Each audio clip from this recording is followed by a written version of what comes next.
Yeah. What up? We back. Pull up in the coot, no lot. Let me stretch it out. What's up with everybody? We ready to talk some boxing? No, this beat ain't it. I gotta find a beat, man.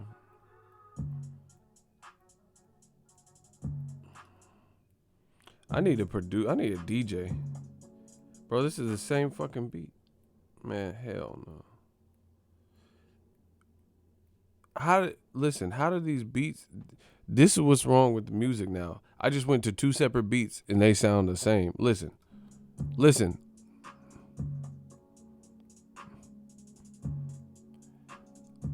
Okay, that's one beat. Now listen.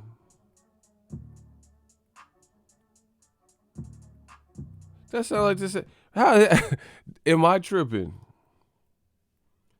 That sound like the same beat. Those are 2 different beats with 2 different names. And that sounds like the same beat to me. Listen.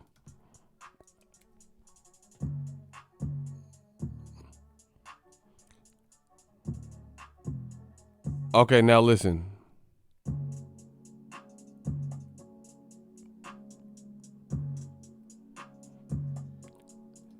Bro. Get out of here. Man, I hate this new music. I'm just going to tell you real. I'll stick to, you can call me a boomer or old head. I do not fuck with it, bro. That's the same beat twice. And they have 2 different names, like, bro. These producers, they just sound the same beat twice and shit. Yeah, man, it's going to sound dope on your album. Nobody got this heat. Then you make a beat that sound just like, man, come on, bro. Where is Dr. Dre? Hell yeah. Oh, I keep they motherfucking heads ring. Like, where's Dre at? Timbaland. Pick it backwards. Call me master. Have you saying, bro? I need some, man. Fuck these beats, bro. Where Timbo at? Backward. Call me master. Have you saying Tim? Do it faster and faster. Now I'm the man with the power. I get booty calls 15 after every. Oh. See, you see how this shit just come on? Bro, I just felt like I was in Miami right now. Ugh. This like some halftime Super Bowl shit.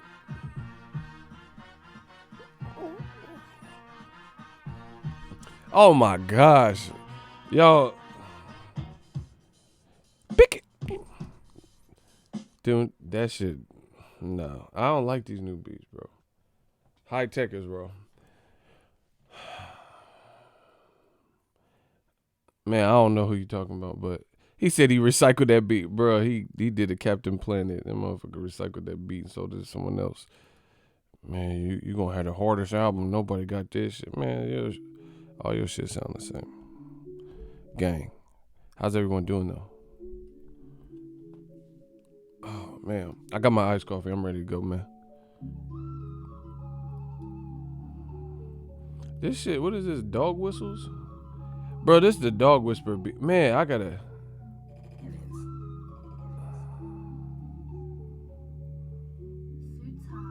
Oh my gosh, these beats be taking too long to get to it. Bro, the game is different. Listen, I'm telling you, whatever vision you have, push it. Because there's a lack of creativity in the game right now. Motherfuckers just do edit music videos, all use the same plugin. This shit weak, bro. I came in a different era. When I was doing the music videos, bro, you didn't want to look like no one else's videos. You'll get clowned for that. Doing music, you didn't want to sound like nobody else. You get clowned for that. Man, this shit different. People are too accepting. Oh, Shook Ones and Onyx. Yeah, Survival. Yeah, these are, okay, you talking. See, that's sad, people. He's from New Zealand and he know more classic hip hop beats than people in America. They don't even know who Prodigy is and stuff. But whatever.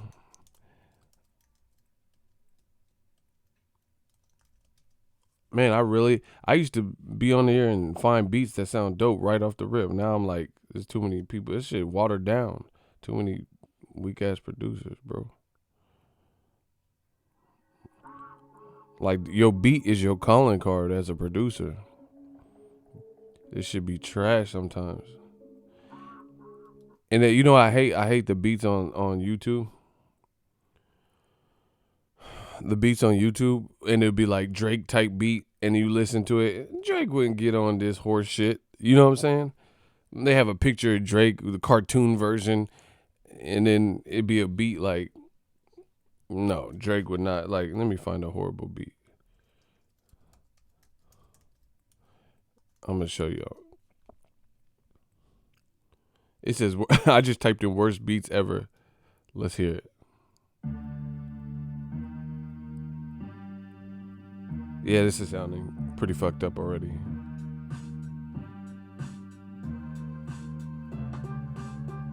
Oh, hell no.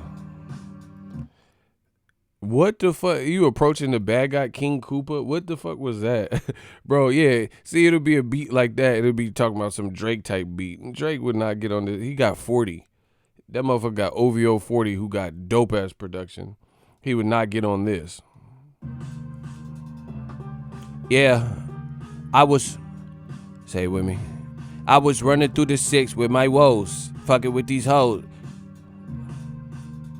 Got him energy, got a lot of energy. Niggas try to take me, bro, this is the worst beat. This is pretty bad. Bro, what the fuck was that? That shit garbage. Man, get this shit off YouTube, bro. I'm trying to catch the beat. I don't even know if Eminem will catch this beat. Fubba you cover, hubba you ubba uber. You can sit up a big mother do a tuba. I'm not a human, bro, this shit ain't even got no like, man, this shit sound like some video game shit where you done went through all the henchmen and you about to fight the level boss and shit. Like, man, get this fucking Ninja Gaiden bad dude shit the fuck up out of here.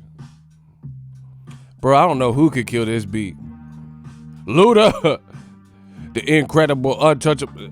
Man, I can't even. No, this is like depressing me. Damn, type in worst hip hop beats ever. This shit is funny. That might be one of them. That was horrible. What else? Bro, why was that shit so horrible and loud?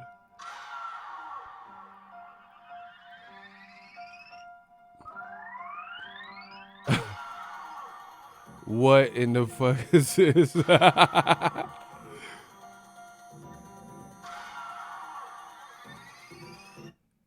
What is it? That sound like Michael Myers at fucking a rave. What was that? Do y'all like that? Bro, that sound like Michael Myers at EDM. What was that?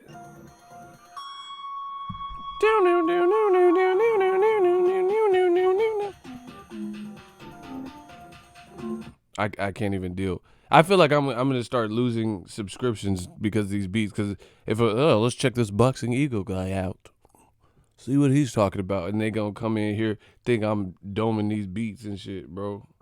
Hold on, one more. Oh.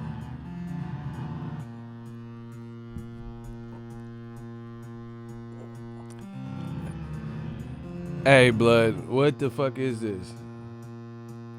Bro, this is gonna break my computer speakers. All right, one more.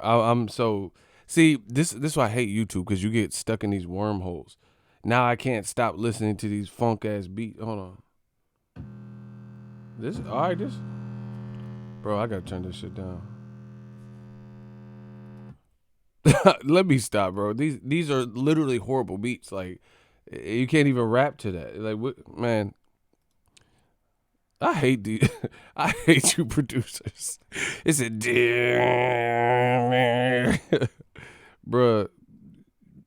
That's what, bro, that just gave me autism. Like that, just take this shit off my. Anyway, what's up, Fight World? We back. I gotta get started now. This is giving me an aneurysm listening to this shit. Anyway, some of you producers is trash, 100% pure garbage. But what's up with everybody? Everybody having a good day? I am. Hold on, where's my phone? Icy sent me a beat. Icy, it's gonna be some bullshit. Icy, he prowled the internet for bullshit to send me and torture me.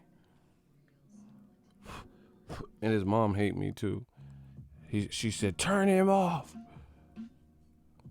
Icy was like that kid, Macaulay Culkin in the beginning of the Michael Jackson Black or White video. He was like, boom, boom, boom, boom. Turn it down. No, Dad, this is the best part. That's Icy. This is the best part, Dad. Hey. Fuck it. Okay. Bro, what was that, bro? That sounds like a computer, like, being hacked or something. Bro, don't send me no shit like that. That sounded horrible. It's like just a clusterfuck of songs. The topic of this is these horrible beats. No, actually, I want to talk about something. Eddie Hearn. Bro, the truth always comes to light. You ever play roulette? On occasion. Well, here's a word of advice. Always bet on black.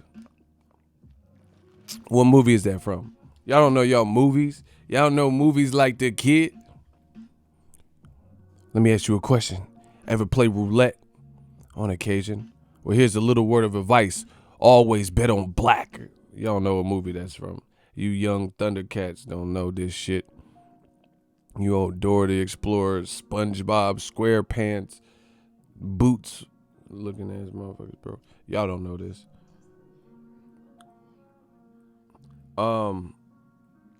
Truth always comes out. Eddie Hearn, he just did a podcast. We got to talk about it. I got a lot to talk about. That's the sound playing on Eddie's mind when he gets caught in the lie. Hey, you petty, bro.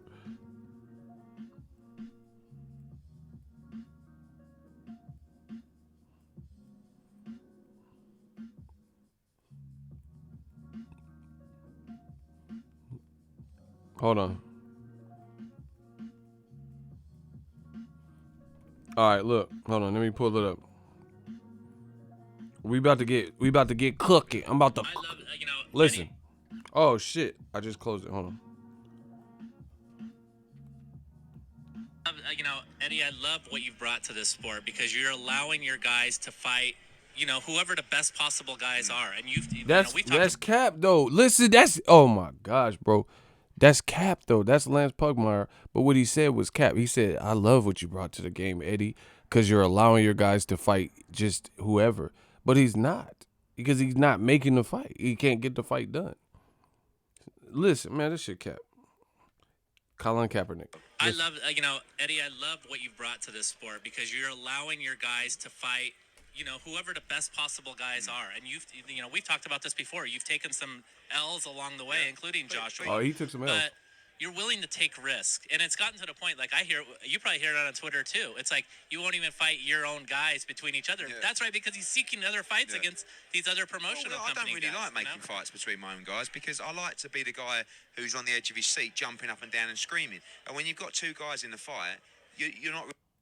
And I'm gonna be... Bro, Phil, your stepbrother's voice. He is failing in America as predicted because he didn't follow code, the new media code. We told you what we need. We told you the fights that would be dope for the sport that you're capable of pursuing. Bro, he just told you, I don't want to make my guys fight each other because I like to be the guy on the edge of my seat. That, sir, is cap. That is cap and gown, bro. You're capping. I'm going to play it one last time for the people in the back. Can y'all hear it? I think the volume is good. That is Eddie Hearn. Eddie Hearn on the podcast. Two-time heavyweight champion of the world. I love Listen.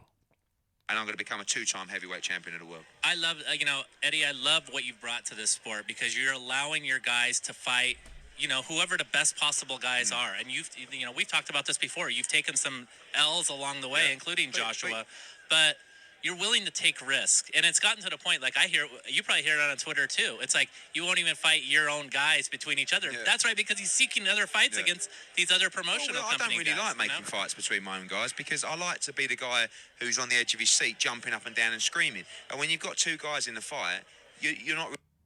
And I'm going to become a two-time heavyweight champion. Oh my gosh! Listen, this is the Eddie's paid off world of media saying stuff like this. Bro, that's cap. Because look, I'm gonna say it like this. It don't matter if you got a great fighter and you got another great fighter. It don't matter who they're signed for. A good fight is a good fight.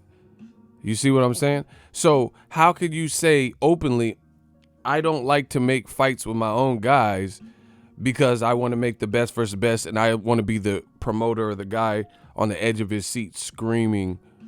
Okay, so you'll be screaming if Canelo start piecing Andrade up because Canelo's not your fighter and Andrade is, and that's a good fight. You see what I'm saying? That was Eddie Hearn on the Coppinger, Lance Pugmire, Mike Coppinger podcast.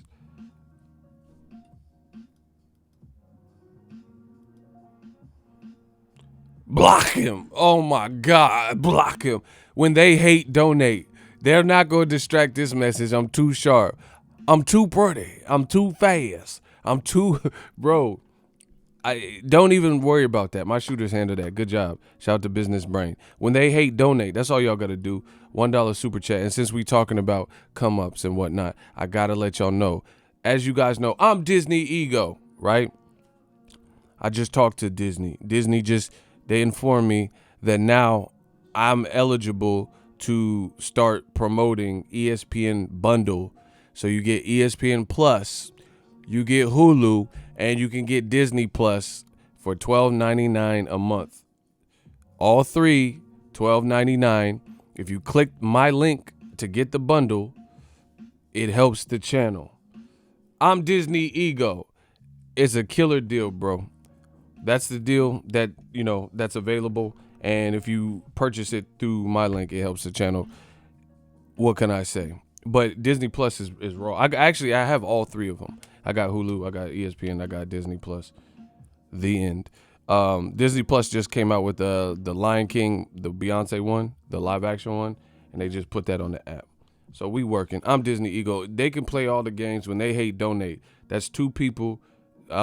Make sure somebody had to cash out. Yeah. Hey, bro, they desperate. I don't know what this is or whatever they got going on, but that don't stop this train. They can say whatever. So that's $2. Somebody, $1.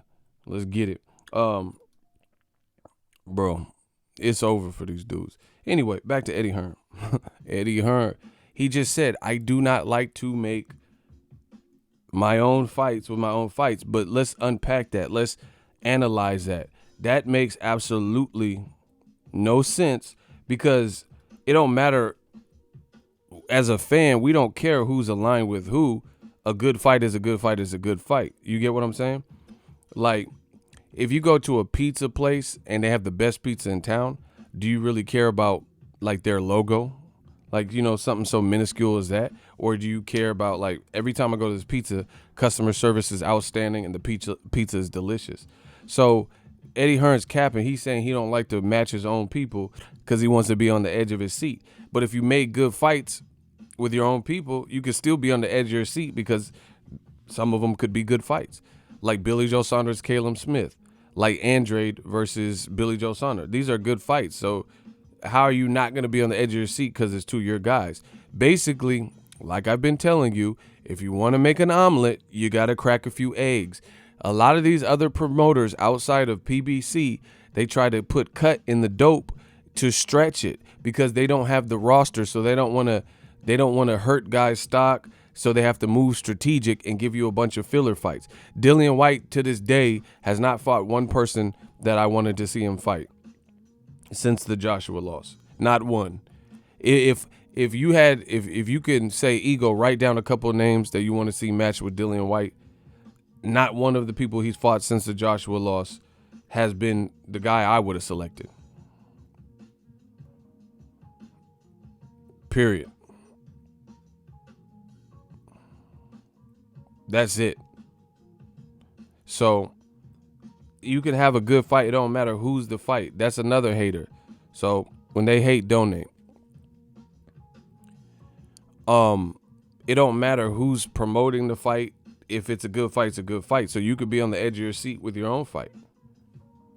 But he's choosing not to make those. Because again, you have to stretch it. You have to, like, for example, if Dillian Whyte and AJ fought a rematch, now that AJ's champion again, somebody's stock is going to drop because somebody got to lose unless it ends in a draw, which at the heavyweight division and based on how the first fight played out, it would probably end in either a knockout or a decision rather than a draw, right? So rematch room they want to keep giving you rematches. That's why I called it rematch room, because they don't want to burn through any of their people. You see what I'm saying? Like they don't want Dillian Whyte to take the fade because that's someone that they're trying to move. They don't want Anthony Joshua. See, like Eddie Hearn thinks he's slick, but all these UK games don't work in America. You dig. For example, Dillian Whyte is, as a heavyweight, he's the next highest ranked or promoted guy that Eddie Hearn has. Eddie Hearn don't have Dillian Whyte. You don't have Adam Kaunacki. You don't have F.A. You don't have Tyson Fury. You don't have Daniel Dubois. So Eddie Hearn is keeping Dillian Whyte in definitely winnable fights for him where he's probably going to be the favorite because that's his plan B. That's his plan B. That's his plan B to Joshua. The world knows Joshua in his last two fights, he didn't really look exceptional. He didn't look like he's unbeatable. We'll put it that way. And he definitely didn't look unbeatable in June because he got beat. So Eddie Hearn don't want to match Dillian Whyte tough.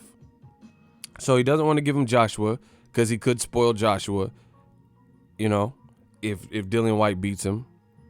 If Anthony Joshua's regressed and Dillian Whyte has progressed, then he don't want to do that. He don't want to put Dillian Whyte in there with Luis Ortiz. That's what I'm saying. So this is why it's rematch room. This is why you keep getting the same types of matches.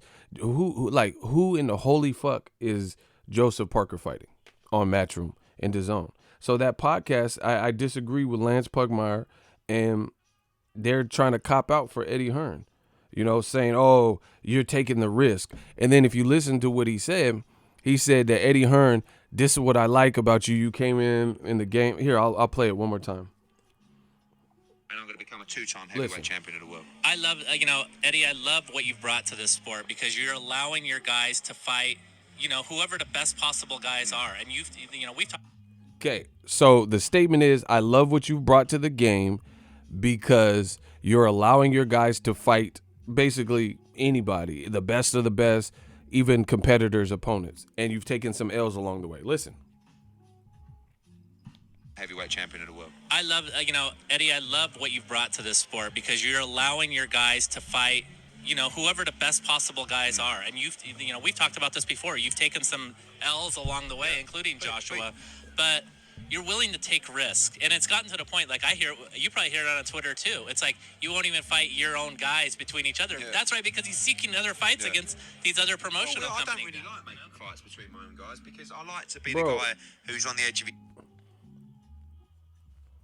He just said, I don't like making fights between my own guys. So what the podcaster said, there's a conflict. He says, I like what you brought to the game, Eddie Hearn, because you're matching your fighters with everybody and other promoters, fighters, and you're willing to take risks. You're taking some L's along the way, but you want to risk it all and you're making the best versus the best fights. But the reality is, you listen to what he said after, it's just similar double talk, but this is from media. He says you're seeking the best fights. So these are two different things. To acquire is not the same thing as, like, you can have anything on your Christmas wish list. That don't mean your parents are going to buy it for you. You know, you can say, hey, Mom, I want this new, electric scooter. That's on your wish list. That don't mean that's what your parents can swing when they got two other kids and, bills and stuff like that. So there's a difference between a wish list. Eddie Hearn has the Christmas wish list to pacify fans, and he keeps telling us all of the great legendary fights that he hopes to make or he tried to allegedly make. But like I said, which one of these fights have been made? You haven't made them. So then you have to start at the very least, if you weren't willing to do it before, now you got to start cannibalizing your own roster. You got to start looking inward and saying, hey, I guess Philip Ergovich, Dillian White, Al Heyman, I can't get none of them guys. You see what I'm saying? So it's cap. There's no, bro, Apple, the company Apple, they can't be consumed and concerned with, like, let's say Apple pitched something to Microsoft and they said, hey, we want to work with you on this one thing. And Microsoft's like, nah, I'm good. Let's just say this happened. Apple still has to create a game plan since they got rejected from Microsoft, a rival company. They would still have to make their own product line. They still have to continue to innovate, continue to launch iPhones, and worry about them, right? That's not what we're getting from DAZN and Rematch Room and all this stuff. We're just getting a lot of empty promise, a handful of promises. Oh, yeah, we contacted Andy Ruiz. Well, guess what? He's not fighting your dude. So, what is that supposed to mean? When they hate donate. Anywho, you're not getting Andy Ruiz. That's the reality of it. Like I predicted. Oh, yeah. We want Wilder versus Fury winner. Now all of a sudden you want him. But Wilder was pressing you for years, heavily in 2018, and you ran off and fought Povetkin and couldn't sell out because Joshua's stock plummeted because the world knew what was really up outside of a few UK fans. The walls are closing in, people. If you don't see this, then I don't know what to tell you. New media. Icy, that's a solid point. Shout out to my young boy, Icy. He said, why would Hearn even trust Ruiz after what happened last time? Or why, bro, this is failure. That's the only answer, because they are failing. Because if you meant to add on to what you just said, Eddie Hearn says he's willing to work with Chavez Jr. again. So same could be said for that. Chavez Jr. created a mini riot in Arizona, and Danny Jacobs was robbed of an opportunity to close out the fight or have a traditional ending. And Eddie Hearn has since went on record stating, hey, guess what, guys? I'll give Chavez Jr. another opportunity. He can come fight on DAZN some more. Bro, this is failure. Like, there's nobody that takes that is going to work with somebody that met, like, let's say the Grammys. The Grammys have been going on for God knows how long, 50 years or something, 50 plus years, right? They could get a lot of prominent celebrities that would love to host the Grammys. So if like Kevin Hart or somebody start telling inappropriate jokes and then their ratings dropped and people were like boycotting the Grammy, you think they're going to bring them back for another year? Probably not. They can get whoever else to, LL Cool J or somebody to host the Grammys. That's how that works. Eddie Hearn openly said he would let Chavez Jr. fight on the network again, after he just created like havoc in the ring. Man, it's looking crazy for old media. And then like this whole thing is cap. In case you're joining, this is Eddie Hearn on a podcast. And I'm going to become a 2-time heavyweight champion of the world. I love, Eddie, I love what you've brought to this sport, because you're allowing your guys to fight, whoever the best possible guys are. And we've talked about this before. You've taken some L's along the way, including Joshua, but you're willing to take risk. And it's gotten to the point, like you probably hear it on Twitter too. It's like you won't even fight your own guys between each other. Yeah. That's right, because he's seeking other fights against these other promotional company I don't really guys, like making fights between my own guys because I like to be the guy who's on the edge of his seat, jumping up and down and screaming. And when you've got two guys in the fight, you're not. And I'm going to become a two-time. Bro, he's capping. He says, I don't like to make fights with my own guys. That's apparent because you're not doing it. But once again, this becomes a reason to blame mostly Al Heyman.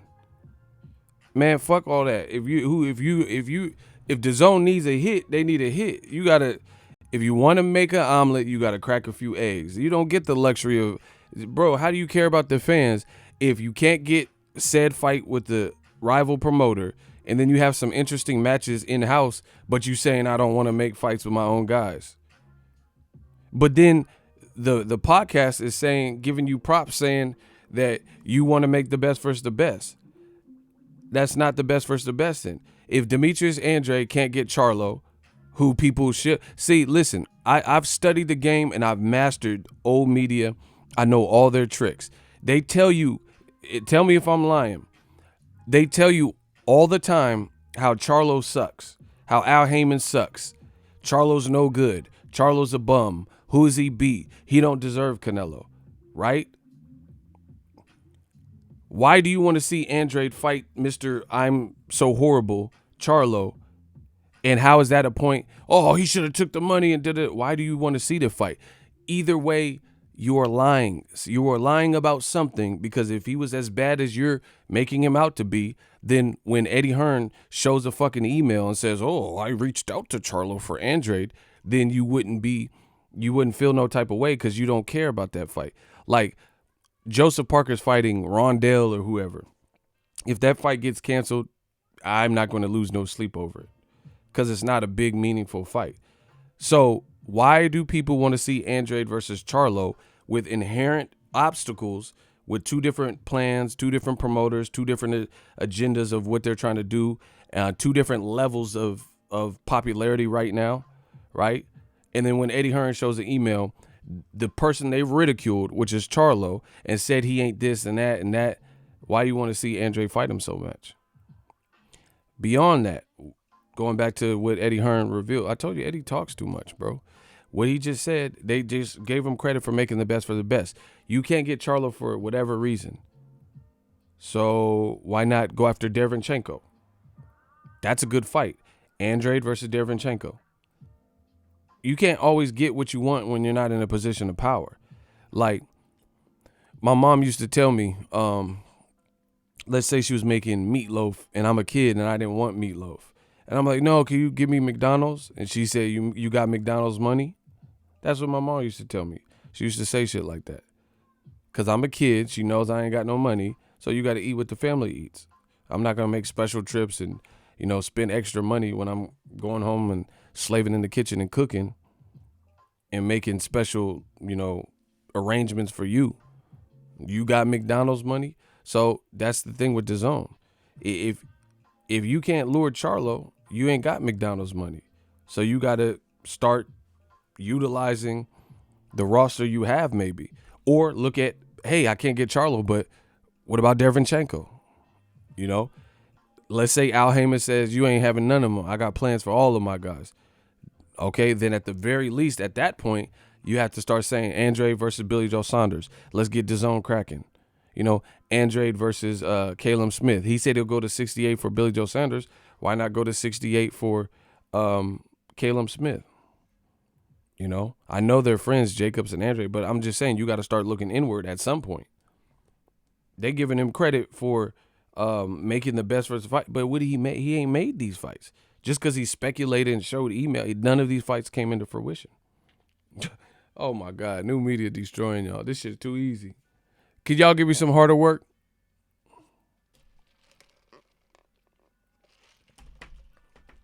And then this is what they do to black fighters. They say Andrade looks sloppy. They say, aha, your boy Andrade. Because, I like Andrade. I like Charlo. I like most of the middleweights. But anyway, They'll say your boy Charlo, he looked bad versus Cordoba. Aha, Andrade, the racists. This is what they think this affects me. Oh yeah, Andrade looked sloppy versus Keeler, but these are the two motherfuckers you want to see fight. Mention Canelo and Andrade. Oh no! No, what is he doing, bro? Mention Triple G, who looked horrible. Andrade looked better versus Keeler than goddamn Golovkin looked versus Deryevchenko, because I thought Triple G got whooped. Bro, he got a good boy ass whooping. Hey, no, guys, stop fire. Stop the fire, everybody. Tick, tick, tick. You notice he didn't say no goofy shit about Deryevchenko's punches were like tick, tick, tick. Bro, he didn't do that Willie Monroe talk, because Deryevchenko was melting his shit. So anyway, the walls are closing in. You want to make an omelet, you got to crack a few eggs. Eddie Hearn just told you part of the problem for DAZN. He don't want to make it. So imagine if Al Heyman says, I don't want to make Anthony Durrell versus David Benavidez, but I'm going to give you David Benavidez versus, Ken Kniff. I'm going to give you Anthony Durrell versus Yildirim too. I'm going to then it would be the same thing. It's like too many watered down fights before you get to something real. But guess what? On the same card, you had Anthony Durrell, who was a champion. My guy, shout out to him. Shout out to Flint. And a guy I really like in David Benavidez. PBC didn't say, oh no, let's just stretch this out and string this out as long as possible. And on the same card, you got a unification between Sean Porter and Errol Spence, and it was a close competitive fight. So imagine if Al Heyman said, I don't like to match my guys. We wouldn't have had Sean Porter versus Danny Garcia, Keith Thurman versus Danny Garcia, Sean Porter versus Keith Thurman, Pacquiao versus Thurman, Spence versus Porter. We wouldn't have got none of these fights. So that's part of the problem. If you're struggling and you're trying to get long-term subscribers, you got to do what you do. But we're getting a lot of filler from Rematch Room, which is why I call them Rematch Room. It's a lot of filler fights. Who the fuck is Shondell Jenkins or whatever? That's who Joseph Parker's fighting. Shondell Winters. That sounds like a character on Moesha. Mo to the E to the every time, and it's me. Moesha. Bro, who the fuck is Shondell? Shondell Winters. Man, get these Moesha characters out of here, bro. Eddie Hearn ain't finna take over no America this way. I've been saying it. You guys can get mad at me. I don't give a fuck about all that. You can get mad and all that extra shit, but it's the reality.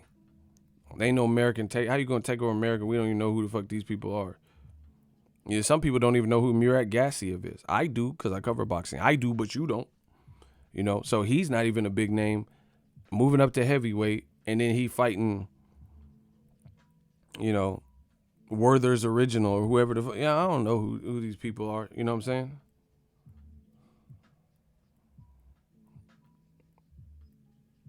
I just don't see the vid. And then, just listen to what I'm talking about. Like, the card don't even sound remotely cohesive. Like, I get it. I'm not saying, like, you need to have an all-black card, an all-white card. But the goal, the target audience that they're clout chasing in Texas with that demographic is Hispanic, Latino, Mexican-American, henceforth the location for two Mexican-Americans fighting Jesse Vargas versus Mikey Garcia. So you think Mexicans and Mexican-Americans give a fuck about some of these fights? They don't even sound like good fights, like that where anyone knows. So I don't see how it's like you don't know your target audience. Like, for example, I'll give you some smart business that makes sense. And again, I don't care what race you are fighting on the card. That's not the point. Mayweather's fighting Canelo. That was the biggest fight that particular year. The co-feature was Danny Garcia and Lucas Matisse.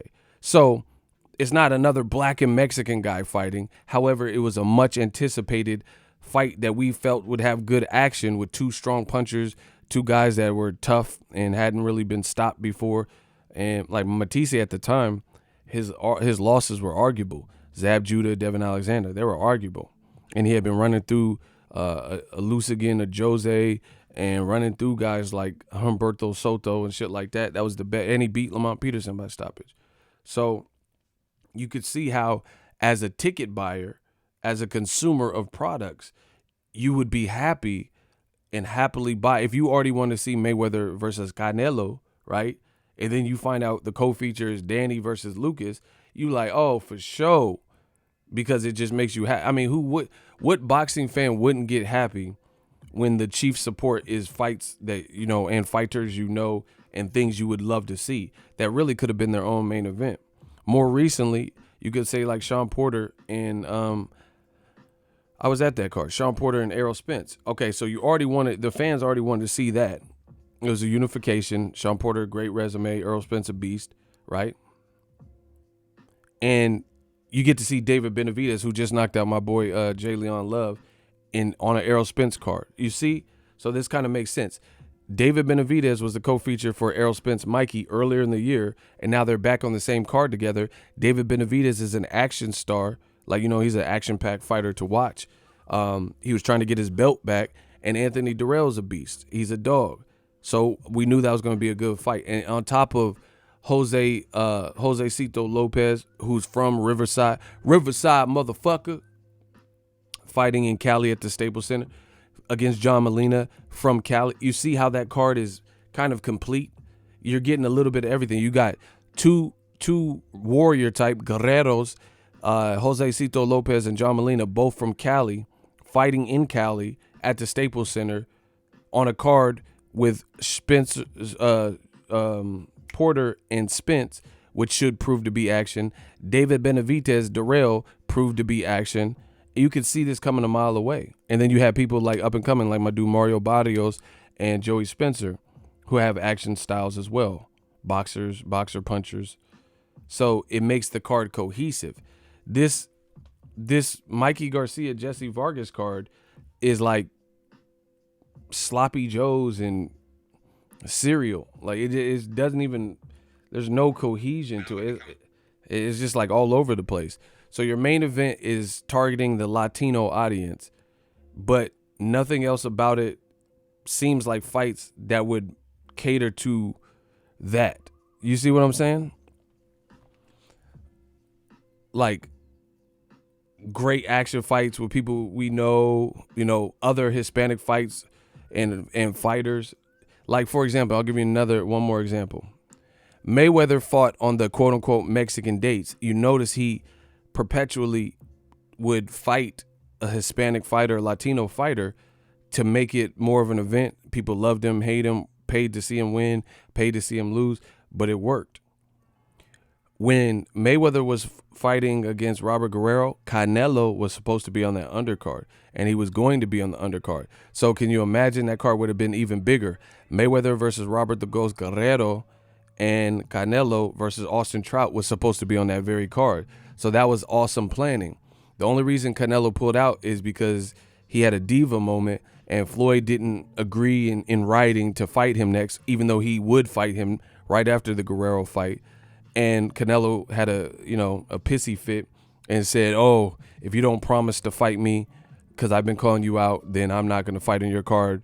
You know, that was the early warnings that Canelo had that diva personality. So he pulled out of the card and said, make my fight on a regular Showtime card or whatever, and I'm not going to be chief support for Mayweather. And then in April, Canelo fought. Look at my memory, bro. In April, Canelo fought Austin Trout, beat him, and then the next month was Mayweather Guerrero. But even in lieu of Canelo evacuating and leaving the card, they still put another fight that would hopefully target that audience, because Abner Mares, Mexican-American, from California, West Coast, on a card in LA, or Vegas, West Coast, he fought against Daniel Ponce de Leon, Mexican. You see how that kind of goes together? It's Cinco de Mayo weekend. You got Mexican-American mandatory Robert the Ghost Guerrero. It was supposed to be Mexican fighter Canelo versus Trout. He got mad, pulled off, but then they replaced it with Abner Matas, Daniel Ponce de Leon to stay kind of true to that. And the reason that I'm some people don't look at these little nuanced things, but that's business, because I've been getting back on my cooking stuff, and it's the same thing. When I'm at the grocery store, if I know I'm making chicken, then I try to get stuff that pairs well with chicken or the type of chicken that I'm making. You see what I'm saying? For my sides. So it's the same thing with the meal. If you're cooking a meal, you know, and you're gonna make a steak, you would probably pair it with red wine, baked potato, mashed potato, some type of maybe carb, a salad, things that go well with steak. Most people I know don't eat steak in a peanut butter and jelly sandwich or steak and top ramen. That is not really something that would go together for a cohesive meal that you would. That's just a struggle meal. That's what I like to call it. DAZN is that struggle meal when you ain't got shit in the house and you ain't got no money for no groceries, so you just keep going back to the fridge hoping something's gonna pop out like pick me. DAZN is one big struggle meal. Like these cars don't seem like there's no rhyme or reason to them.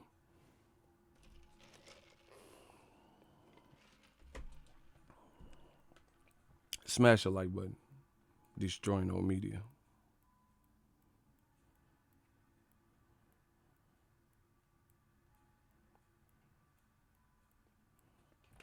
Yeah, get them likes up.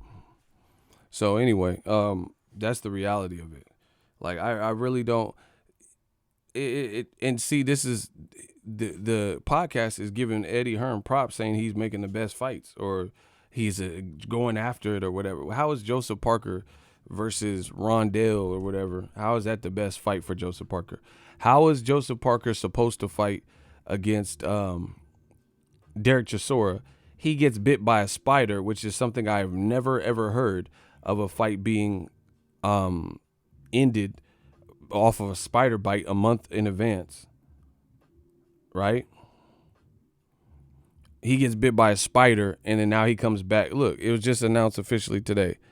Announced Joseph Parker will face Shondell Winters in a heavyweight clash on the Garcia Vargas card in Texas. Look, they going in on the look at the comments. Join DAZN, they said. Living the dream on DAZN undercard. Look at what they put. Why they got Snoop? They said who? Who? Oh my God, they roasted, bro.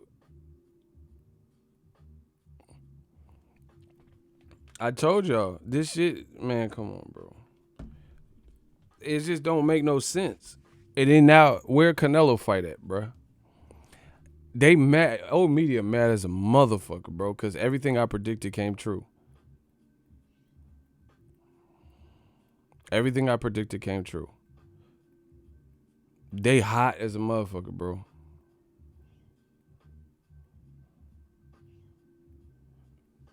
Bro, DAZN got to do something like this. Like,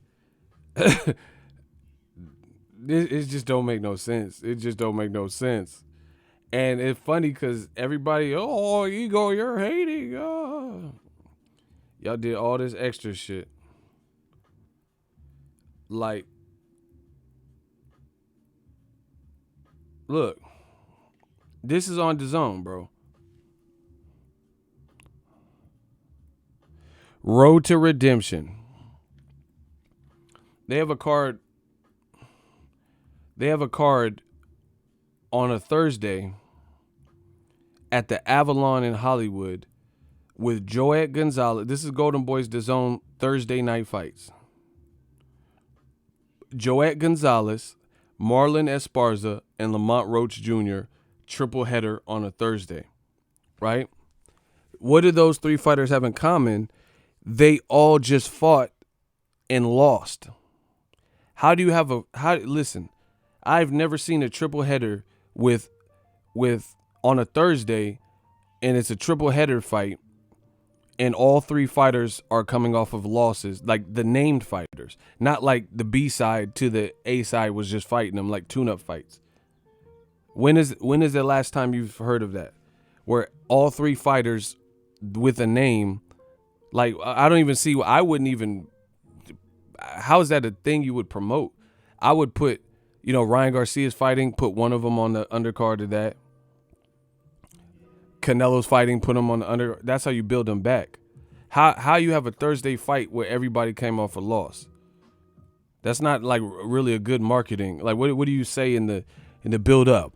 This triple header, all three fighters just lost, but now they are back and better than ever. Like, how do you? Yeah, it just sounds weird, bro. I would never do that. To me, like somebody, Al Heyman the cancer, all right, for sure. But somebody got to explain, like Pac said, somebody got to explain why I ain't got shit. You got to make this make sense. They say Al Heyman is the cherry pick master and all this bullshit. Name a time where you seen a PBC fight card on a Thursday and all three of the triple header were all coming off of losses. I've literally never seen that I can recall. Name a time with that, and this is DAZN. So you have a triple header, 3 L's, 3 LW. I'm getting a little tired of your broken promises, chilling at the crib with your baby mama. Bro, you got 3 LW cards. Man, come on, bro. What they want with me, what? Bro, look. Joette Gonzalez lost to Shakur Stevenson every round. I was there. Marlene Esparza, she lost, unfortunately couldn't continue, 12th round. Senicia Estrada. And then Lamont Roach just lost to my dude Jamel Herring on the Top Rank card. So 2 of the 3 fought on a rival promoter, Top Rank. Shakur Stevenson, Joette, that was a Golden Boy fighter. And Lamont Roach fought on the Top Rank card. And I think he was Jamel Herring's mandatory. They all lost. But 2 of them lost on Top Rank. One lost on, I think it was Canelo Kovalev. Marlene, I think, lost on the Canelo Kovalev card. Bro, I've never heard of a triple header where everybody lost.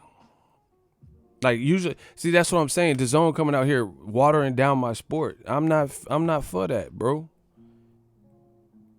That doesn't even make sense. That, like, who thought to do this, bro? I just read David Lemieux, who's partnered, packed with Golden Boy. He just pulled out of his next fight, and I don't even think DAZN was getting it, but he injured, bro. You can't survive in this game like this.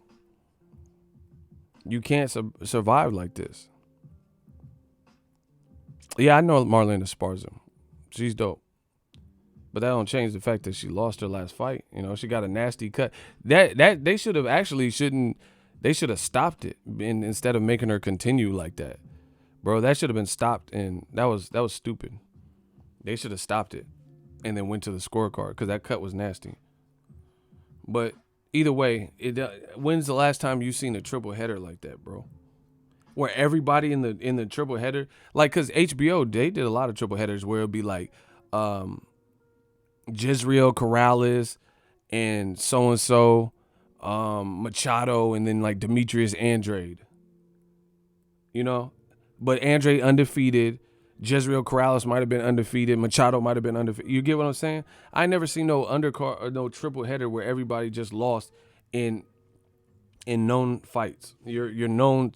Now, I'm not talking about like undercard fight. I'm talking about that's your triple header. This is the top of the lineup. You're the top of your lineup. How does DAZN win like that? Like I said, name a PBC card where all 3 motherfuckers was coming off of a loss. Like, imagine Sean Porter coming off of a loss, David Benavidez coming off of a loss, and then Jose Cito Lopez coming off a loss, and that's the top 3 fights on the card. That's the order, that's the top of the card from bottom to top. I don't even see UFC do that. Where like Conor McGregor coming off a loss, okay, it's Conor. So that's one person. But then you look through the rest of the card, it's not everybody coming off a fucking loss. And like coming off a lot, not have lost, because UFC works a little bit different. Man, whatever. Y'all gonna learn today. I told y'all you should have left me alone. Y'all don't want to listen, okay. Bro, see, this is the thing. I'm not unrealistic here. I know there's going to be times as a promoter, not everyone's going to be winning. So there's going to be times where a guy coming off a loss and you have to rebuild them. I get that. But how is this a recurring theme where your cards aren't stacking up? cars stacking up. Cars ain't stacking up bars. Let me stop. Bro, that's the issue. Jordan and Kobe Bryant, they didn't win every game.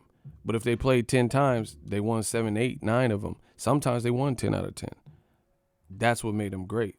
It's all about your being on point more often than you're not on point. And I'm seeing, and I predicted all this shit. I told you, World Boxing Super Series, right? How are they going to do a season 3? What division? You tell me right now. That was one of the major, that DAZN for last year. Oh my God, the members just keep coming. Shout out to Trey. We got a new, bro, I got Trey from Boys in the Hood. Ricky! Get y'all claps up. Get y'all claps up. We got a new member. We not playing. Yeah. Told you. This shit is serious. Ego's Army.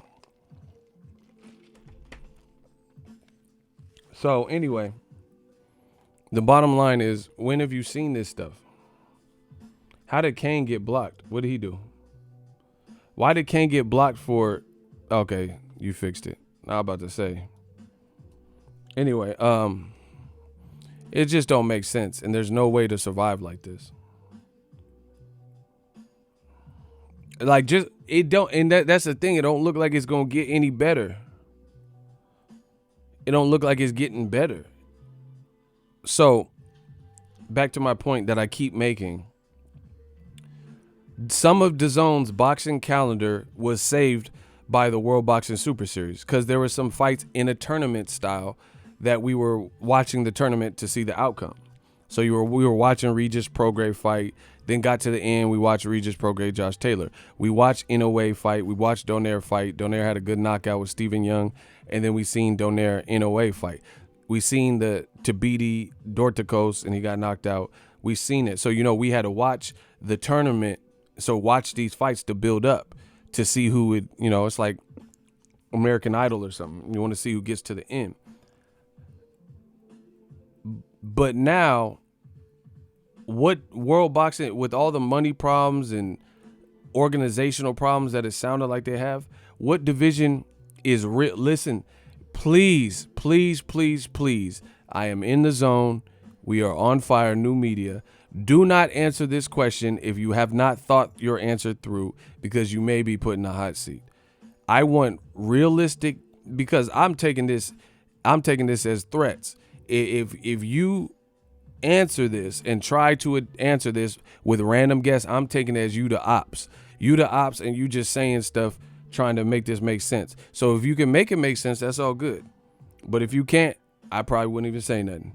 So let it be known.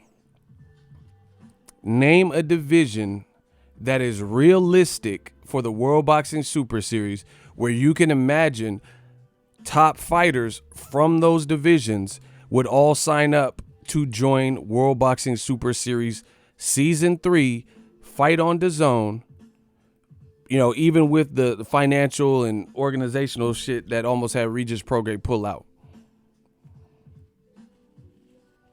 I see, I'm not even playing right now, though. I'm straight to the money. I got to make these streams count. So I'm straight to the money right now. I'm not even playing no games. So anyway, name a division. Name a division where you feel you can have top guys that would go fight on DAZN in a World Boxing Super Series tournament. They would actually sign up regardless of the little issues and hiccups they had along the way with the World Boxing Super Series. That makes sense. That you think would be popular. That's it. Name the division, and then we'll start. Once you guys can, if you guys have a realistic answer, then we can start looking at that division and see how realistic it probably sounds.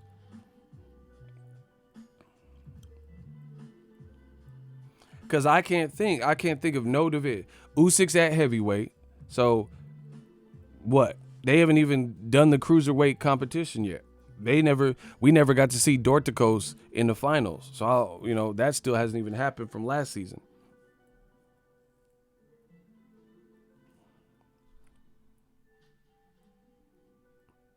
Heavyweight, that don't even make sense, bro.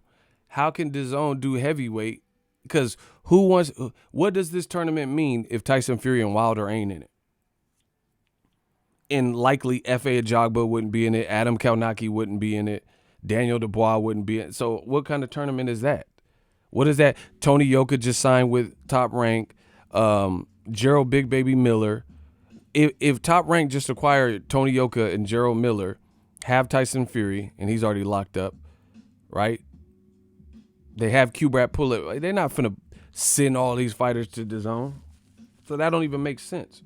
So what heavyweight they would Dave Allen, Dave Price, Dillian White, Joshua, and Caleb, Liam E. Kane. I'm not, come on, bro. That don't even make sense. I told y'all to think. 175 don't make sense either. Better Biev is the best guy at 175 right now, and he's with Top Rank. Why would Top Rank send their best dude to join the tournament so be for all season and give DAZN the views when he just beat Vodstick? It don't sound likely, and he the best guy to me. So why would Better Biev enter a tournament on DAZN and then for several fights be fighting on DAZN instead of ESPN? Come on. Y'all got to breathe. Yeah, got to breathe. So I don't want to see Bevo versus Castillo versus, and what about Jean Pascal and Marcus Brown and Badu Jack? They PBC fighters. Al Haim or Eddie Hearn hasn't got no marquee million-plus earning pay-per-view fighters or people that have been on PBC pay-per-views and stuff. He ain't lured none of them to there except for Mikey, and Mikey's the free agent. Badu Jack ain't a free agent. He with Mayweather Promotions. So that don't even make sense. Because why would I want to see a light heavyweight tournament without Badu Jack, Jean Pascal, who's a champion, Marcus Brown, and Artur Beterbiev? That's stupid. So that's one less thing for DAZN to rely on. That's probably why they're trying to do all these monkey-ass influencer fights, which is getting ridiculed. Again, George Groves just did an interview, and he said this is despicable. This makes no sense. Here, I'll read his direct quote. Bro, it's looking bad. This is someone who was with Eddie Hearn, who's retired, but he's saying the same thing about this YouTube fights. Hey, old media, just pack it up. Pack it up, pack it in. Let me begin. I came to win. That don't mean. George Groves on these YouTube boxing fights. Quote, it's horrific. It's abysmal. It makes my skin crawl. I could get on board with the entertainment value of it, but why is it called professional boxing? It's so demeaning. It's scary. People soon won't be able to tell the difference. Shout out to George Groves, man. Call me when it's gangster. I told you it's over for old media.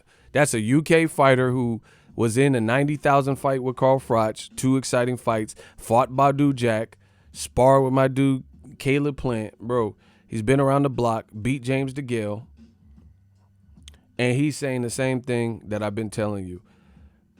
Eddie Hearn and the geniuses at DAZN have tried to integrate this into regular boxing, and this is where they fucked up. I told you, you were better. I've said this whole thing. I've given, and I know people from DAZN watch my videos because I know people that work for DAZN. But anywho, the bottom line is this. I'm giving you the game. I told you, stop trying to integrate. Eddie Hearn and them, they thought, oh, yeah, KSI, Logan Paul, they had success with their first fight. So now we'll tell people it's no head guard, 10-ounce gloves, somebody's getting knocked out. And then now they're trying to integrate it and make it look like real boxing. But if these guys ain't fighting the Better Bievs and Luis Ortiz, it's not real boxing. If that's not the end goal, to fight Luis Ortiz or Better Biev or David Benavidez, whatever weight class they in, or Errol Spence if they at 47, or Terrence Crawford or whoever, then it's not real boxing. Because a real boxer is going to have to step up and fight somebody. Not just fight other equal motherfuckers who don't have fight experience long term. That's not professional boxing. So DAZN was better off, as I've been saying, just make a sellout card. Chris Brown versus Soulja Boy, Logan Paul, Antonio Brown, Brandon Adams versus Keenan and Kel, you know, make a card like that where it's just that's all people are going to expect. That's what they're going for. So if you're not a fan of that, you're not going. They trying to put it with an Olympians. You know, Joseph Jojo Diaz, U.S. Olympian. Demetrius Andrade, U.S. Olympian. Tevin Farmer had rebounded his career, you know, rejuvenated his career. That's the part that's disrespectful. They're going to get one of these kids hurt, bro. They're going to get one of these kids hurt, and then people are going to be like, oh, this was a good YouTuber. This was a good gamer, until they get their fucking wig split. So that's just what it is, bro. Someone going to get badly hurt and not be able to make videos or something. It's just, it's so much bullshit. I don't want to. Bro, we see professional fighters die. They've been fighting their whole life, and they died. Patrick Day sparred with Danny Jacobs. Bro, rest in peace. Maxim Dadashev. We've seen people permanently maimed, like the dude that fought Tiger Williams. Pritchard Colon, Magomed Abdusalamov.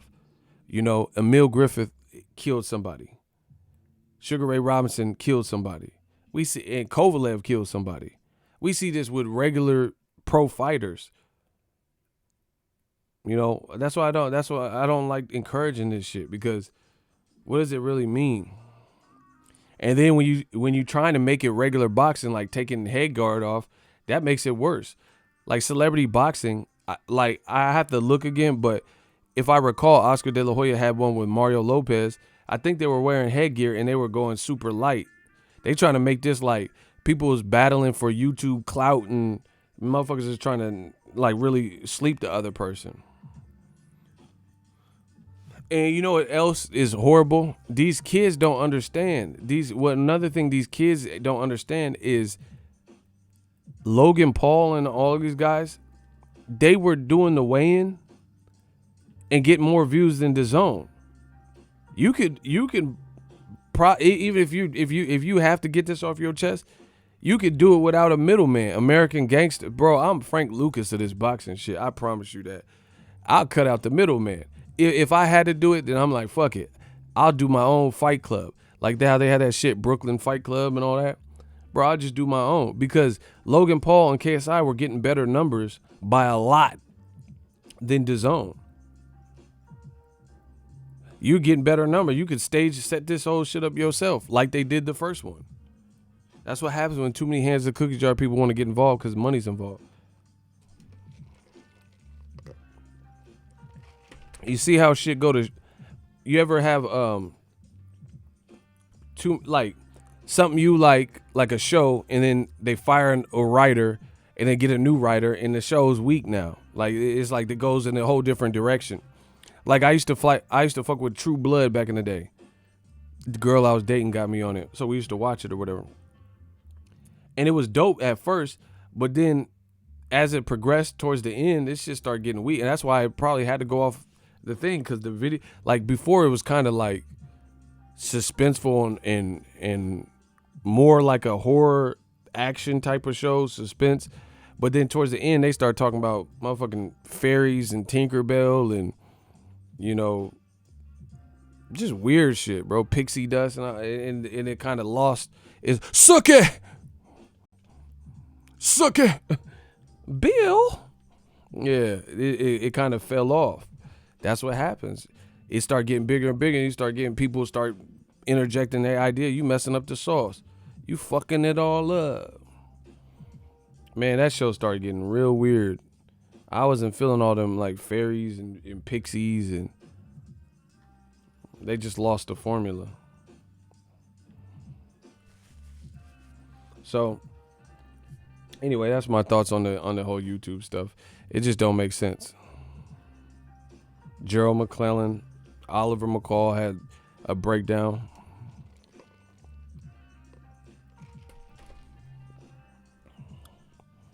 Yeah, that's sad what happened to Maxim Dadashev.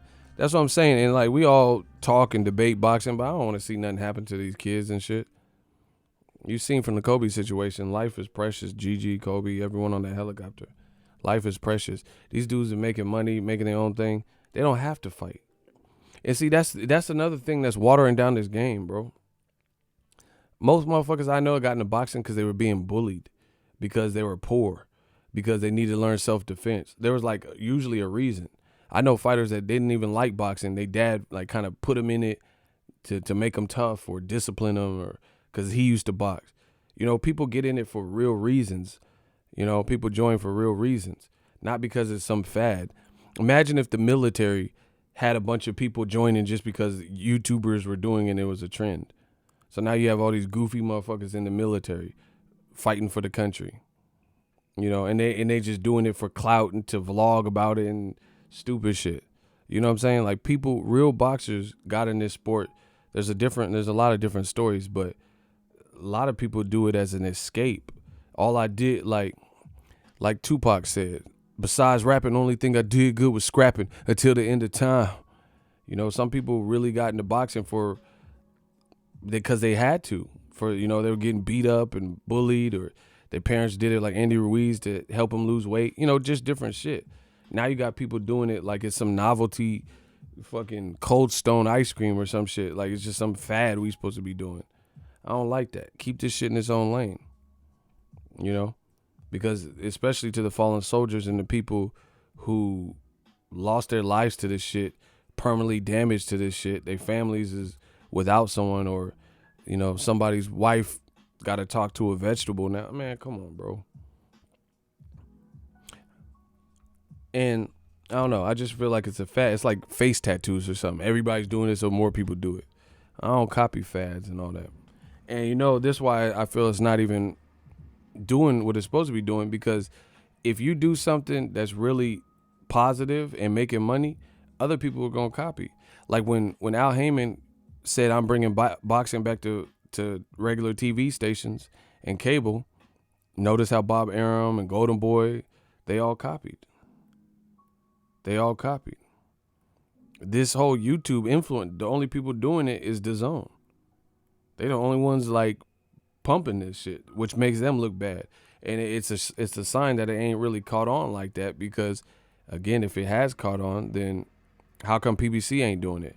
Showtime, Fox, ESPN, nobody else is doing this. And I've said it before. People will watch anything. Two crackheads fight, the aftermath from a car accident. You know, people rubberneck anything. But that don't mean it's positive in growing the sport. Like, you know what I'm saying? Just because people will stop and see some wreckage or carnage or something like that, that don't mean nothing. And the bottom line is this: I can't think of one of these influencer fights that have been better than the meaningful real fights that we're getting. Errol Spence, Sean Porter shits on any of these influencer fight. First of all, it's full 12 rounds, and that fight was 12 rounds of like going at it. The Jake Paul was one clumsy looking motherfucker with one person that he looked better, and he knocked him out in one round. The dude Gibson or whatever, he was just crouching down and lunging and rushing at him and getting hit, and didn't know what to do, didn't reset and try to come anew. He was just doing the same thing over and over. And then he got pieced up, end of story. And he looked way smaller. Come on, bro. There ain't no regular fight that, like Maurice Hooker and Ramirez, that was way better than there's no fight that I watched on this influencer tip that was better than a fight like that, or Donaire and Inouye. Because guess what? That's high level boxing with two motherfuckers who've been doing this their whole life. So you're seeing evenly matched skills, or people, oh shit, he hit me hard as fuck. Okay, let me go to the body back. You know, it's like a game plan. This influencer shit is two inexperienced guys, you know, at the larger picture, and whoever happens to be a tad bit better or a little bit more further along or more athletic wins, you know. And some of this shit don't even look like they really weighing in for real, because like I don't even see how Jake Paul and Anderson Gibb was in the same weight class. That don't even look like it was the same weight. He looked like Drago next to the boy.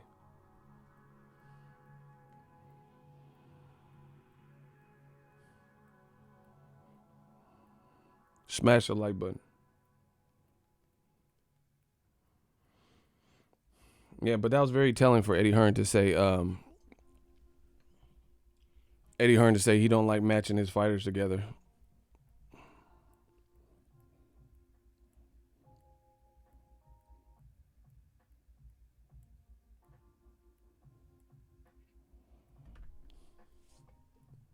Watch out for my son, Ego Jonathan Tucker, future champion.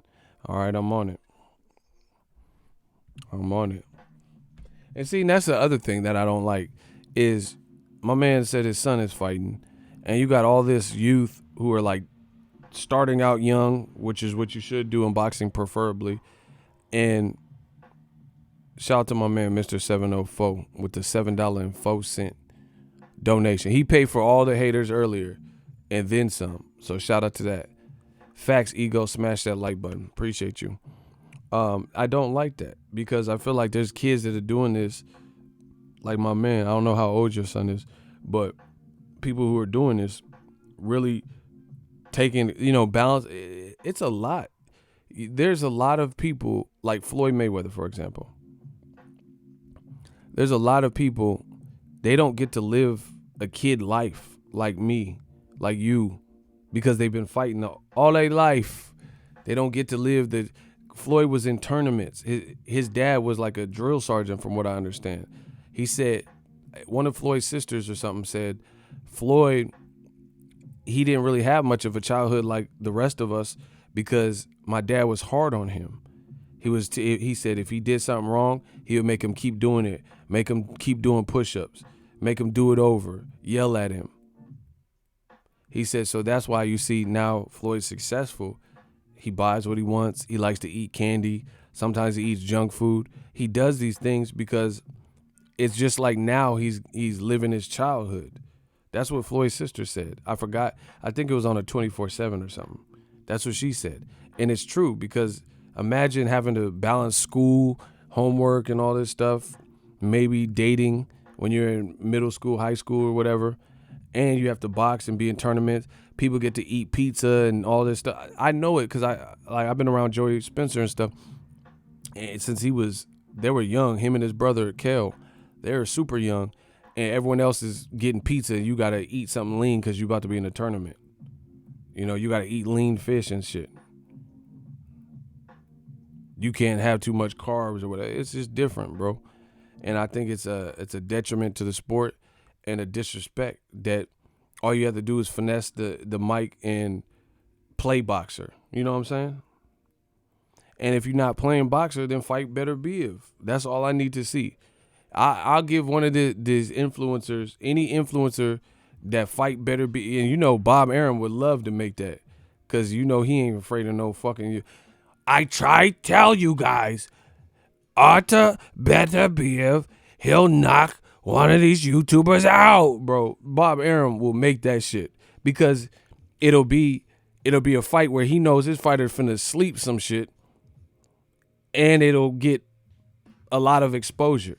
But that's what we're not seeing that. If I see an influencer fight a real boxer, then that's something different. But until then, I'm not gonna consider it the same as regular boxing. Fight Better Biv. You better be on your best behavior. That's what you better be. Yeah, you want to fight bars. You better be on your best behavior, bro. Because that motherfucker got critics. That motherfucker will sleep you silly. He'll knock the change out your Coinstar. Fucking around with Better Biv. That motherfucker was like the Terminator versus Vostik. Vostik was looking pretty good. He was boxing Teddy Atlas. You're fireman! Teddy Atlas was screaming and shit. None of them words and haikus and shit worked. Better Biv was walking through some shit. Tank style. Bro. So that put Innocent Gibb with Better Biv, bro. You think Jake Paul did a number on him? Innocent Gibb, bro. You get played like a Gibson guitar, bro. Yeah, that would be horrible. And no one wants to see it because they know what's going to happen. Bro, Innocent Gibb was just running up, lunging. Lunge at Better Biv like you ain't got no sense. Like you ain't got no goddamn sense. Like you a puma or some shit. Like you a mountain lion, a screamer. Yeah, pounce on Better Be or do that shit to Wilder, bro. I wouldn't even want to see that, bro. I might even miss that because I know the outcome. Jump at Wilder like that, all reckless and shit. You finna be out of this world, like that TV show, that old school sitcom. You gonna be out of this world, not knowing. You know, wake up speaking sign language and shit. Eat, eat, pulling at the coop, not at the box, bro. You finna be you, man. Wilder finna have you talking different. Said nigga for 12 for a slot. You finna be all speaking different. Fucking with Wilder. Oh my god, I'm sick of these YouTubers. You gonna be frustrated. That man will void your season pass.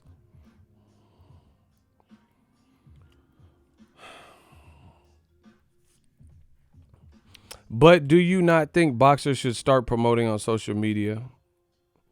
Listen, y'all got two choices. You can ask me a question or you can make a statement. Don't ask me a question, but it's like, or act like you're asking me a question, but then it's really a statement, bro. You said, but do you not think that, bro? If you want to ask if I think something, just say, hey, do you think boxers should? But you saying, but you don't think. I never said that. I never said boxers shouldn't promote. I don't know where you even got that. So ask me a question or make a statement. I hate when people do that.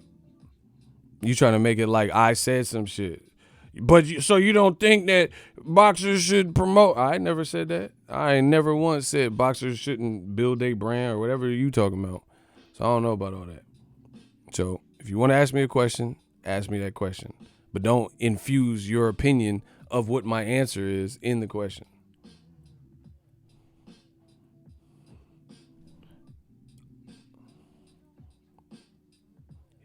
Houston Ego says all the time, but don't act like there's not a difference between YouTubers who box and a boxing. Yeah, bro. I'm all about brand, bro. I branded my whole self off of this YouTube shit. I know fighters off of YouTube.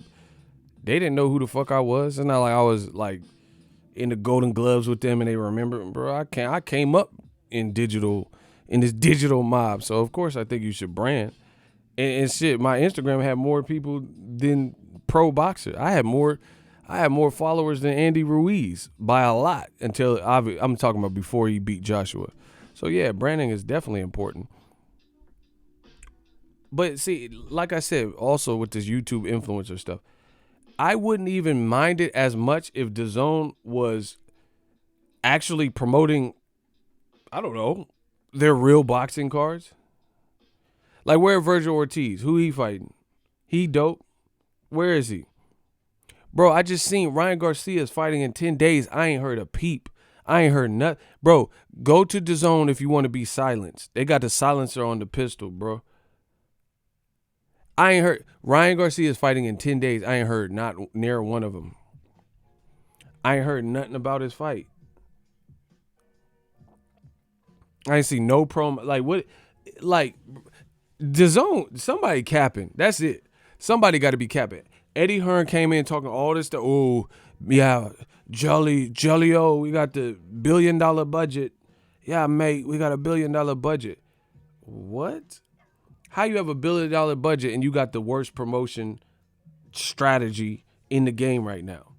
Putting their money down. See, if you have a billion, that's why it don't make sense. You got a $1 billion budget, but you giving Canelo half the budget. You know what I'm saying? So that's why it's not quite averaging out. You did whatever, and now you threw Canelo a whole ass bag. Canelo is buying yachts. He buying yachts and stuff. And now you don't have no money to promote, or you're not choosing to promote because you're trying to, you know, cause now you're trying to promote or not promote because you're trying to come up, get out the red. I mean, it just don't make sense, bro. It really don't.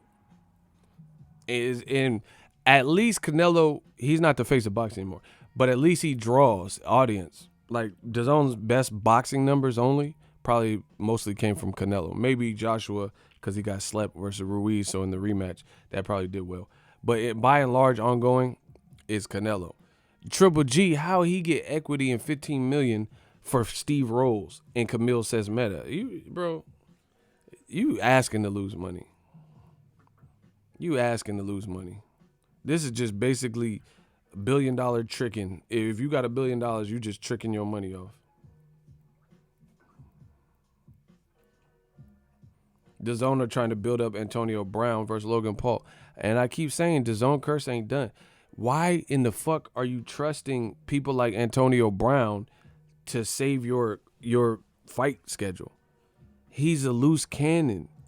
That's like me doing a card and I'm like, yeah, a Bishop from Juice finna fight Chavez. Bro, why would you get unreliable people? Chavez Jr. is not really what you would call reliable. It's still Canelo era ego. You could say whatever makes you sleep at night. We'll see whose era it is when his next fight is picked, and motherfuckers don't react to it. So I'm not even gonna spend too much time on that. You know his shit falling off, bro. You didn't even have to time him out. Who cares? Listen, they say it because it's therapeutic, but they know the prodigal son has returned. They know what I'm saying is true, so they can say stuff like that. I would never rely on Chavez Jr. as the main event, until he had proven more discipline. Antonio Brown cussing at cops on video. Hey, you bitch ass nigga, get off my lawn, bitch ass nigga. Hey, fuck all y'all, fuck her, take her away, bitch. Like he talking crazy to cops and man, I'm about to go in on y'all.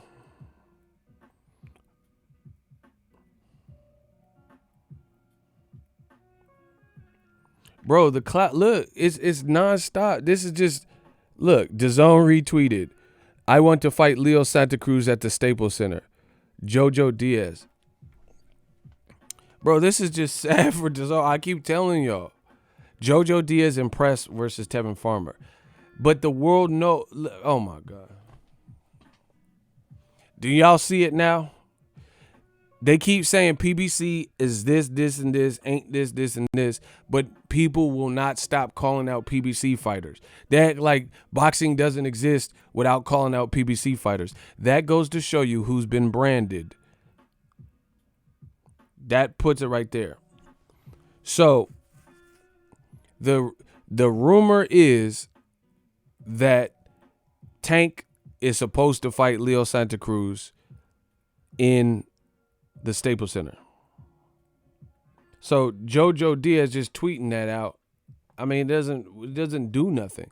Now what they're gonna say, Leo's ducking Jojo, when you know they're trying to make Gervonta Tank Davis.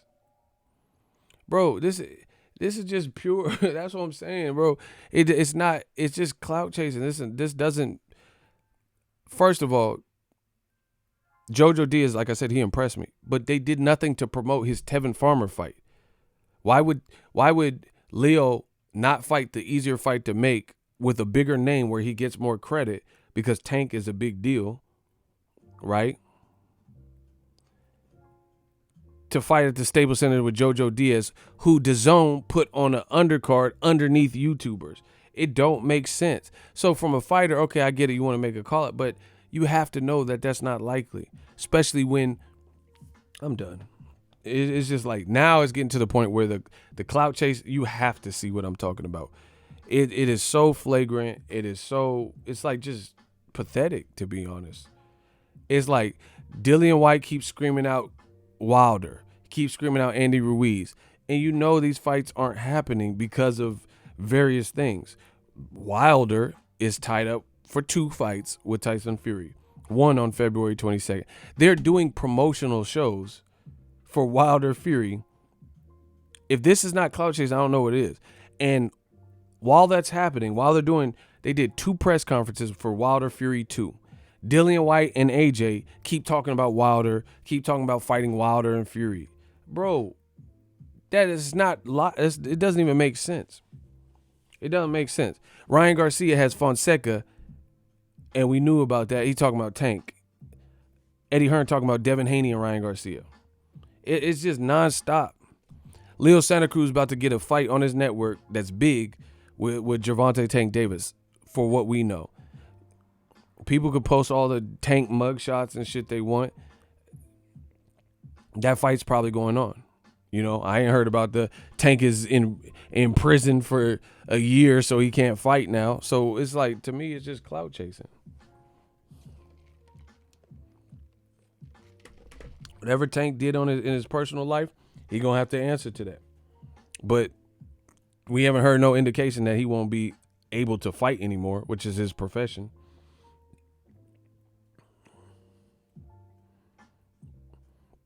Andrade fighting Keeler. Keep talking about Charlo.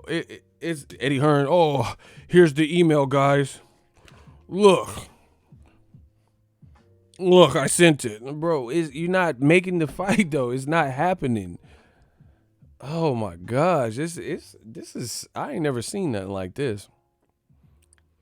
And the funny thing is, old media be the main culprit, saying that nobody knows Tank and he's not a star and Canelo's the face of boxing, and you know Showtime's going out of business and PBC overspent.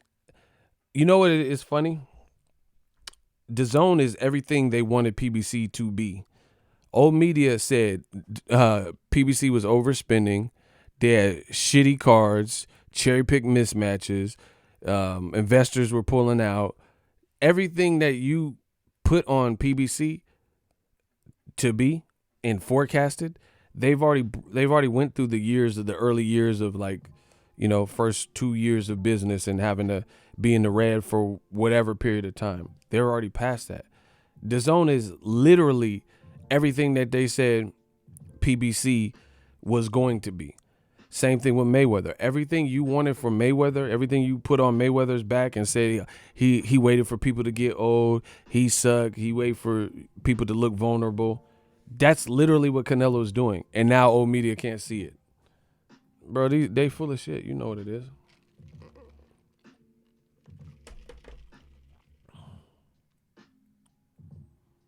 Y'all know what it is.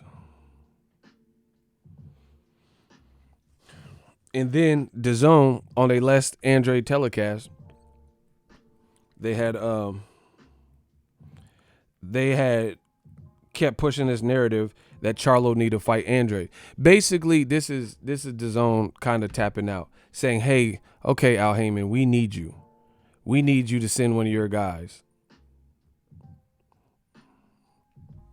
Because how does your whole network and your whole platform and all of your fights always have something to do with PBC fighters? Versus, like, even Top Rank in PBC, sometimes PBC won't mention Terrence Crawford. You know, I'm not saying it's right, but that's the reality. Sometimes ESPN and Top Rank, they won't mention a lot of the other welterweights. I've seen it both ways. But you have DAZN, and they clout chasing everybody and everything. It's like there's no moves being made, by and large, without their name being connected to someone who's not on their platform.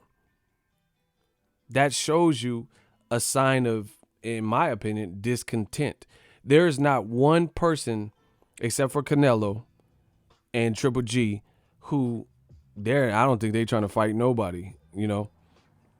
But none of the up and comers, they're all, like, names are being connected to people mostly outside of DAZN. Devin Haney, he just called out Teofimo and Lomachenko. Those fights don't look likely. They don't look likely. When they hate, donate, block them. Yeah, I'm biased, but you brought your dumb ass here to keep listening to how biased I am. Shut the fuck up. Yeah, block them. Bro, they can say whatever they want. They notice this. I keep telling y'all the same thing. This is how you know old media is fully and officially deceased. Everything that I'm saying, they target me. Oh, ego, fuck your beard. You chat shit. And they're not telling you what they disagree with. So as long as that continues to happen, I'm great. I'm talking for hours on end about the same points, about the same things. They're coming true, and they have no rebuttal to what I'm saying. That's how you know I won. That's how you know we won. New media. Shout out to Mike from Boston. When they hate, donate. $2. We working. Devin Haney just called out Teofimo and Lomachenko. Those two fights don't look likely. Ryan Garcia keep calling out Tank, but he's fighting someone Tank beat in 2017, Fonseca. Charlo was about to fight Keeler, and Eddie Hearn and Andrade mentioned Charlo, right? The list goes on and on. Jojo Diaz just called out Leo Santa Cruz, even though the world knows he's likely to fight Tank Davis next at the Staples Center. Dillian White calling out Wilder, knowing he's tied up with Fury, with Fox and ESPN. Dillian White calling out Andy Ruiz. I told you that shit wasn't happening. Anthony Joshua now mentioning Wilder, now mentioning Fury when they're locked up. I mean, this is just a bad look. Any way you slice it. D. Munson, $2. He said, block him. Facts. It's just a bunch of name dropping. And to me, that doesn't do anything. It's not changing your schedule. That's why you have to get another plan. You have to get another game plan. Your schedule is your schedule. The fights you're making is what you're making. So you saying and merely name dropping people.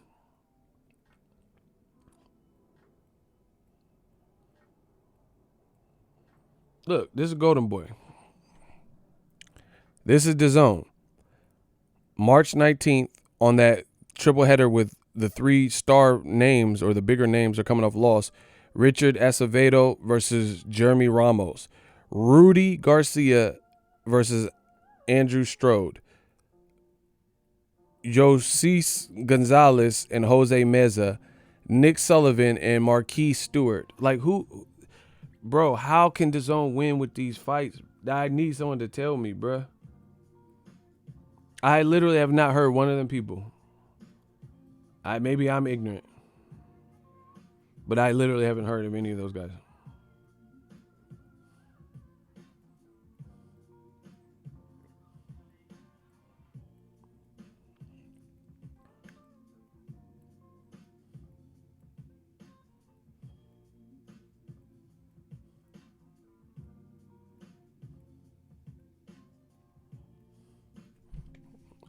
Like,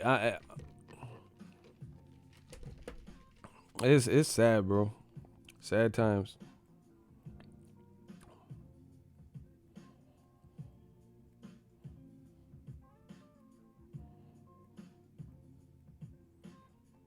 This is just sad, bro.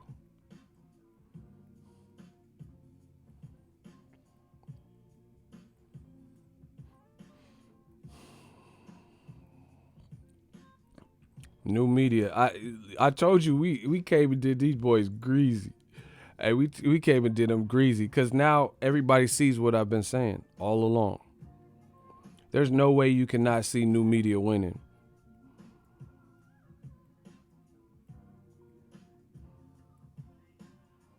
There's no way you don't see this, what I'm saying. He said Andrew Chode. Was that his name? I didn't even peep it like that. That's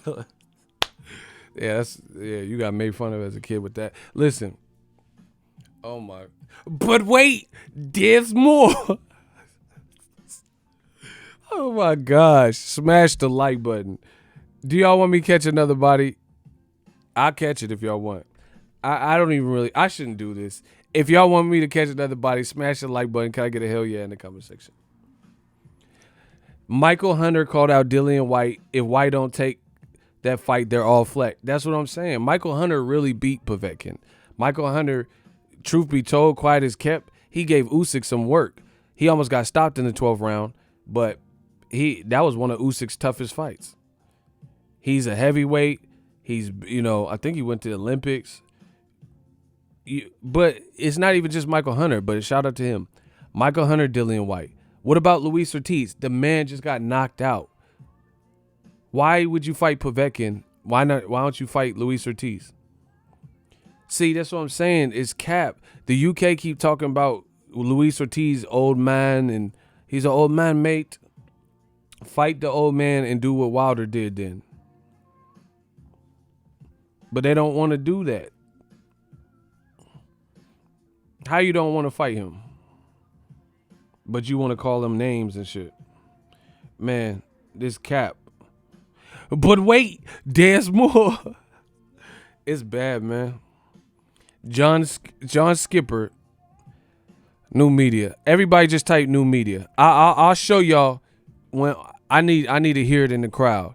Everybody type new media or NM. New media or NM, and then I'll show y'all. Y'all got to work for this because I work for y'all, so y'all got to work for me too. Everybody type NM or new media. Yeah. Bro, I'm catching these bodies with blows like a 12 gauge shotty. Phyllis Illuminati.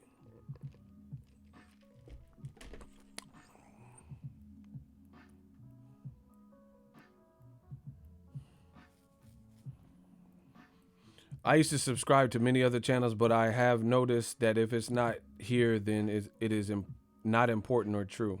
Yeah, we try to talk about the realest things, the most impactful things. Like I told you, especially now, I'm not trying to make a bunch of videos for the, like, some of this stuff is just too much clout chasing and cap, and I don't want to get involved in making a bunch of videos to build up stuff for stuff that's not going to ever happen. Yeah, y'all putting that new media. Fuck with y'all. Fuck with me. But wait, there's more. Listening to John Skipper, head of DAZN, on Heart Radio recently, and he admitted that DAZN cannot succeed in the United States without rights to the NFL, the NBA, etc. They spent a lot of money on boxing, expecting to host the super fights to bring in subscribers. They haven't materialized. It's over. Everything starts from now. What did I tell you? How you have DAZN, John Skipper, the founder, and what is he saying? It's over for y'all. Get used to it. The new regime, Death Row E. He just told you. He said we can't succeed without the NFL and the NBA. And good luck with that, because they in contracts with DirecTV and all this Dish Network for the foreseeable future. Ego, you taught me so much about this boxing industry, new media in the building. Shout out to G Brown. Bro, he just told you. Shout out to Tommy Fernandez. He's showing y'all the growth. I had a feeling DAZN was operating at a lot. Fact. I mean, it is what it is, man. But like I've been telling y'all, same shit. So now do you believe it when it comes out of someone else's mouth, especially a white person with blue eyes? Do you believe it now? Because I've been telling y'all this shit from the beginning. And the realistic thing is this, is their boxing program, they don't have to be the light that DAZN is in right now. They don't have to be quite here. They are not making the fights that they can, that would actually get them at least more appeal. Like Canelo ain't fighting. He didn't fight Triple G, which I don't even care about. But some people might have cared about it before Triple G lost to Derevchenko, or should have lost. They didn't make Andrade and Canelo. I mean, just good luck, man. It just don't make sense. It don't make sense what they doing. You can't just pay people a bunch of, like, because you have to understand, boxing fans, we work in regular jobs and shit. Not me, but a lot of the boxing fans. They work in jobs and got kids and got bills and stuff. We don't get to enjoy Canelo's money. So boxing fans don't really pay into. It's good to see, like let's say you just like Canelo. It's good to see him doing well for himself. But aside from that, it don't pay our bills. So we just want to see good boxing and, you know, boxing grow in fights that are entertaining. This is still entertainment to us, and it's still a sport, and it's still a competition. Listen to Eddie. DAZN is doing great. I mean, John Skipper just said that we can't. What? Fox has both NFL, new direct competition, the XFL. First game is on Saturday. Oh, XFL's on Fox? Who trolling? DAZN is doomed. Oh, wow. Who is trolling? I don't get it.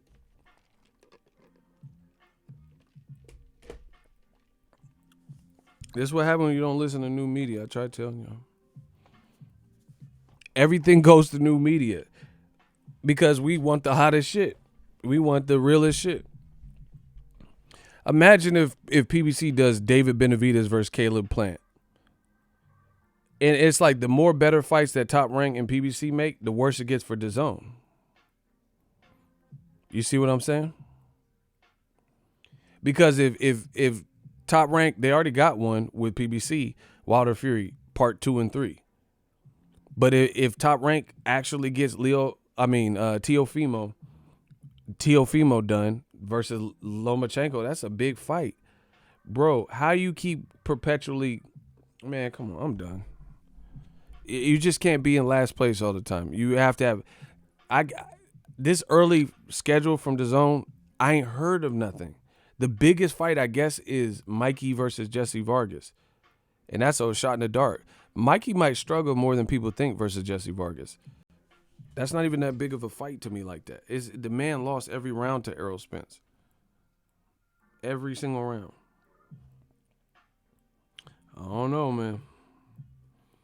And I'm telling you, you cannot, like what Eddie Hearn's method, the UK matchmaking, that don't work here. And you cannot survive by clout chasing. Like, look at all the people that put my name in titles of their videos. None of them are doing better. None of them have done what I've done. You know what I'm saying? So you put my name in all your videos and out your mouth and all that, or whoever, you know, whoever people on YouTube diss. But are they doing better than that person? You see what I'm saying? Looking shaky. So you can't survive off. I'm a believer in hard work. I feel like you can't survive off clout chasing. So Eddie Hearn think he gonna survive in America. Like, what I mean survive is like still be relevant and put on the biggest fight just by telling all the fights that he couldn't get for whatever reason. It's not logical. Messiah, I honestly think DAZN doing so bad. Fighters that are there with their network can't win a decision on their network. Facts. Well, you have to give me an example of what you're talking about. Bro, Tevin Farmer had to promote his own fight on his own personal YouTube. I ain't seen no promotion. Jojo Diaz is calling out Leo Santa Cruz, but they didn't even promote you on your own network. How you think you're going to get a fight with Leo Santa Cruz? You see what I'm saying? How you going to bump Leo Santa Cruz Tank out the queue and your own network ain't even promoting you or putting you as the co-feature, which you should have been? They put YouTubers before you. It's not likely. See, boxing got to be realistic. Only people complain is old media, the people who don't have they ain't got the juice like that. They ain't got the power, so of course they mad. Oh, my dude from Puerto Rico. Shout out to Carlos.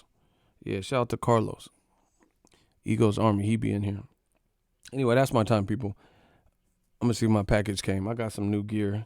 You know, we just working. I got some new gear for the channel. I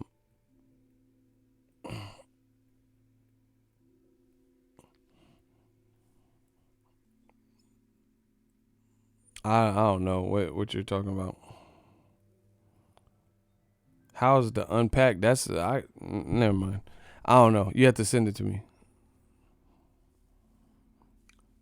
Floyd gave these dudes the blueprint, but they ain't using it right. Canelo star power, bro. Just somebody answer this question, and I'm out because I'm about to go to the store, and I got to see if I got new gear for the channel, y'all. So get ready. It's about to go down. Listen.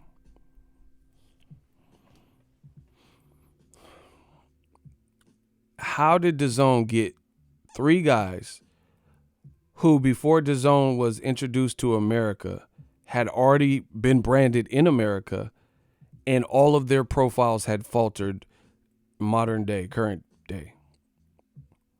Canelo. He's been branded since he was 19 in America. Triple G has been out since Gregor's Proska. HBO did a good job, probably to a fault with lies and really overdoing it. But still, he got a lot of exposure since the Gregor Proska fight. And then Anthony Joshua. And all three of their profiles are all the lowest it's been. That's not a problem. That makes sense to you. That cannot be good. Who disagrees with that statement? Who wants to rump with the big dog? Who wants to go against the Don? Creme de la creme. El Capitan. Numero uno. I want to hear this. Yeah, he said, I'm from France and support new media, spreading it around the world. Shout out to my people. Yeah. I got to hear this. Somebody explain how Canelo's profile is bigger than it's ever been. Triple G's profile is bigger than that's ever been. Or Anthony Joshua is bigger than he's ever been. In a positive way. Stay on for 30 more minutes. Nah, I got to go. I got to move around and I got some stuff to do. I got to go to UPS store too before they close. And before they do their pickups. Man, I'm a hustler, bro. I got stuff to do. But anyway, appreciate you. The money keep coming in. Somebody tell me how Canelo, Triple G, these were all guys that were branded in a positive way. Boxing was looking at Canelo as a star, the number one in the boxing. Triple G had a good amount of fans, and people were looking at him as an action fighter. And then same with Joshua. He was looking at the guy just behind Canelo as the face of boxing. Oh, what a difference a couple years makes. Man, y'all not finna pay for me to stay on longer. I got stuff to do. Shout out to Icy though. Y'all donate so Ego stay on. I might do another stream later, but I gotta shake and I gotta get something to eat too. Bro, I'm already killing old media. There's nothing to even say. I've already said what I need to say. Somebody explain. This man trying to get an encore. Can I get an encore? Do you want more? Cook it raw with the Brooklyn boy.